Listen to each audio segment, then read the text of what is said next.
Well, good morning, everyone. And well, today we're going to go over a scale that you can run off of the E chord, as I promised someone.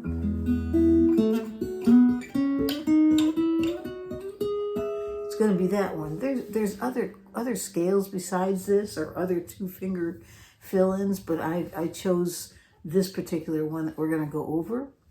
And hopefully it'll be something useful to you that you'll be able to incorporate in your playing. I'm hoping so. And so before we get started, I gotta have a little drink of water here.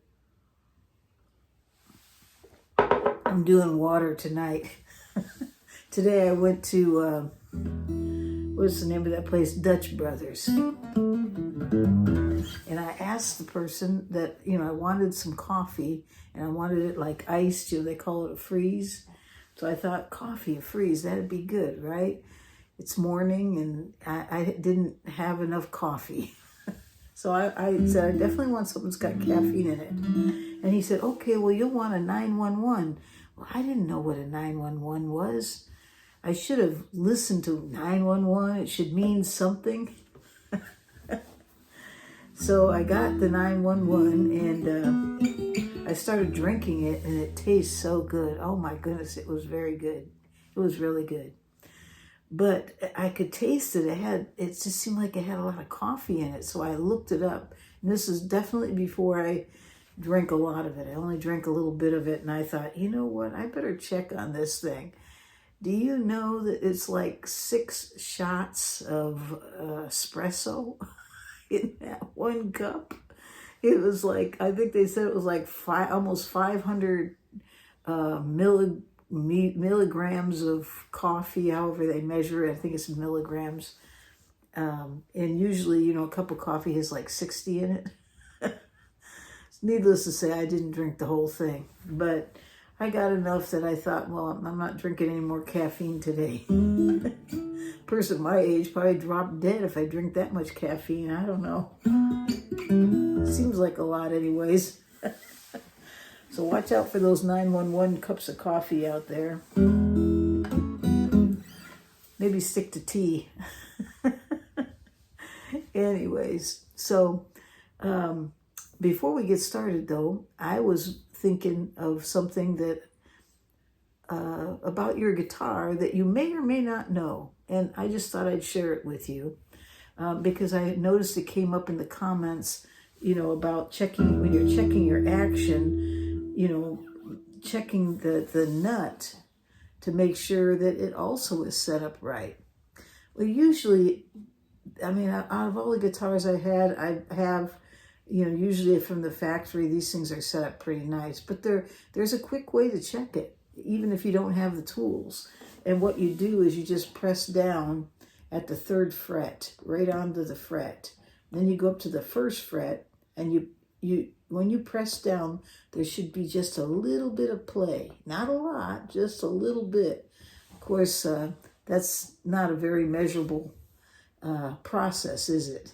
To just press down, but you get a feel for it because you'll see it. It's just a very slight movement that you should have. If there's no movement, it's too low. And if there's lots of movement, it's too high. And I heard somebody say it should be about the movement of if you were to slide 3 pieces of paper underneath it. Someone else said get a thin pick. I have one here, and just slide it between the top of the fret and the bottom of the string on the 1st fret. It should just barely slide in, which this one does. And this is 0.5 millimeter. So, there's just some things you can do to make sure that thing is set up right. You don't want it too low because that could cause problems. But you don't want it too high either because you'll feel it when you're playing. So I just thought I'd share that with you before we get started. Okay, so let's move on. So, So we want to start talking about this 2-finger fill-in that moves all the way up, that goes with the E chords. Doesn't that sound good? There's the E.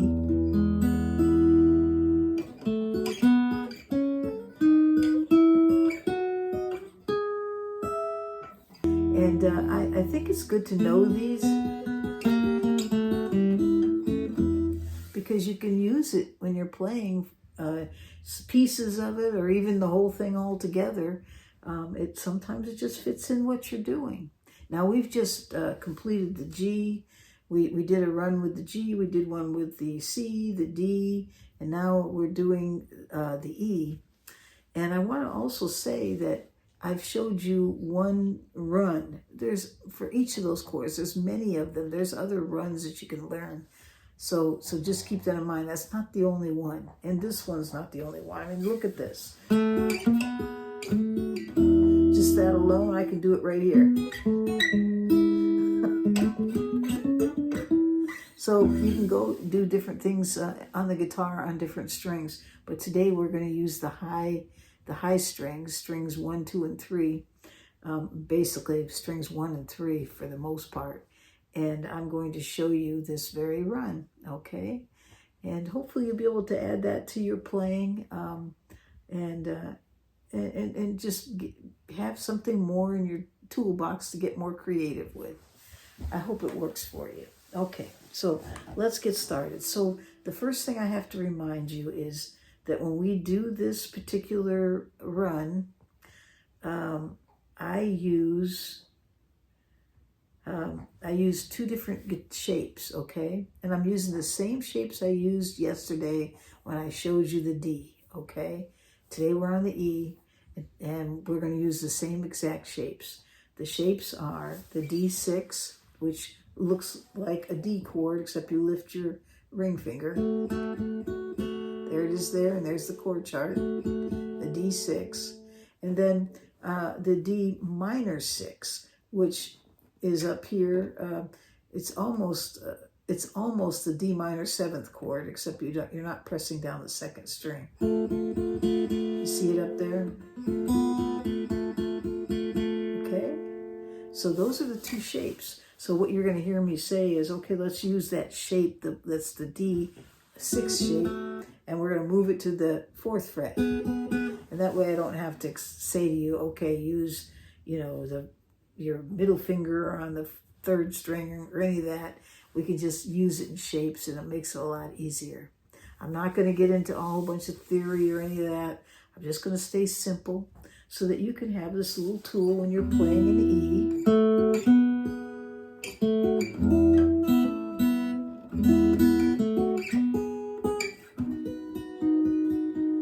It's just nice to have, and you'll be able to fit it in with whatever you're playing. Okay, so let's get started.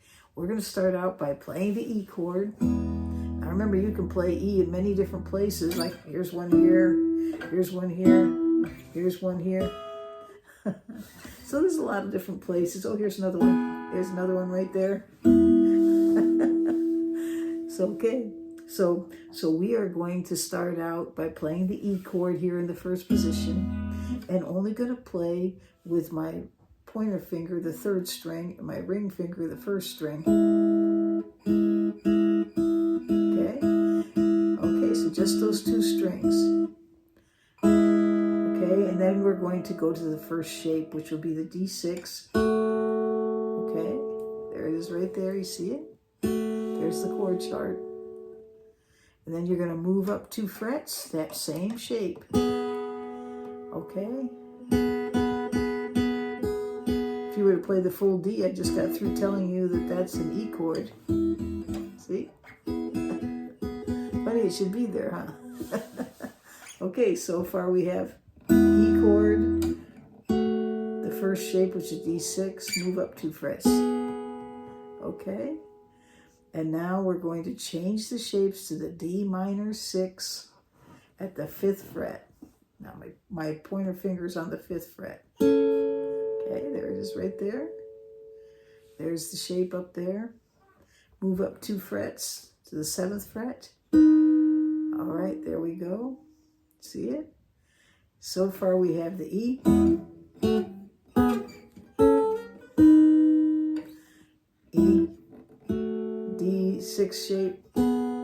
D6 shape at the 4th fret, 5th fret, D minor 6, 7th fret, D minor 6. Now we're going to go back to the D6 shape. Okay. And then we are going to, we're now at the 9th fret. And now you're going to go from the 9th fret to the 11th fret with that same shape. And then you're going to end it at the 12th fret in the D minor 6 shape. There it is, and that's actually an E.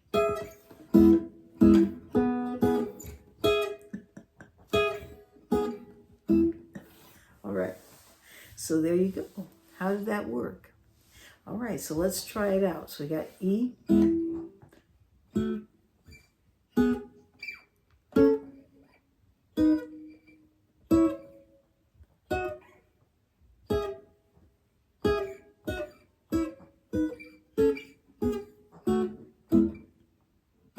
Okay, so play around with that. You know, every day, do it like 10 times until you can go back and forth with it without thinking about it. Just keep in mind you'll make mistakes. Even after you get it down, you'll make mistakes. I make mistakes all the time. So that's because we're human, I guess. That's what happens.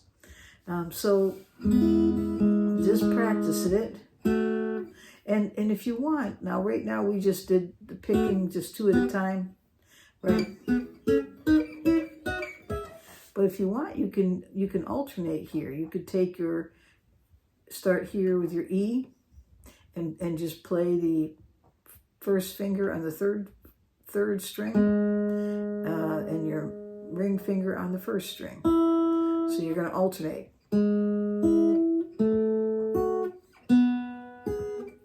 First finger. Made a mistake there.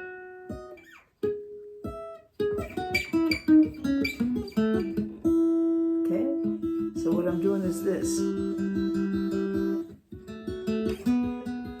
Just alternating. I'm not using my middle finger.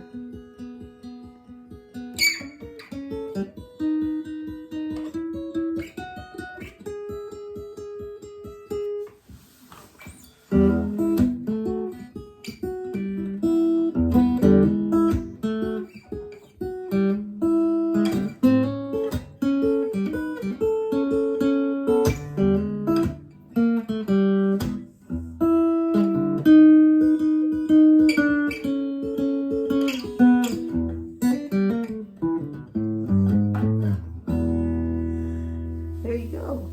So play around with that and see what you can do with that. All right. Well, I hope that's helpful to you. And just practice. You got to practice. You can't just do it one time and think you got it. It just doesn't happen that way. I'll be honest with you, I'm always practicing. And then I go back and sit down and I still can't remember. It's just the way it is. And I don't think it's my age either. I just think it's the way it's always been. So maybe when I was younger, maybe I could grasp things and hold it a little bit longer. I don't know. I can't really tell yet. I haven't completely lost it with age, but you know, some things I can tell. Sometimes I'm just not quite as fast. So anyways, but that's okay. It's just life. It's the way it goes.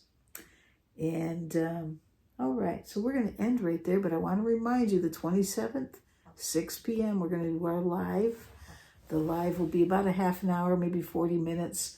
We'll have opportunity for questions, and I'll come up with some things to do, and I think we'll have a great time. I thought the first live went quite well. I think we had almost 100 people that joined us, and that really surprised me for the first live. So I hope that happens again. I hope we have that good of a time. We did a tour of the Hall of Strings last time. So I have to think about what we can do this time. So that'll be happening on the 27th, Tuesday, 6 p.m. That's California time. And I hope to see you there. There is an announcement that's out on my channel. So if you want to get on there and hit the reminder, it's there for your use if you need it. Okay, and I think that's it. I hope you all have a great day or night wherever you are in this world.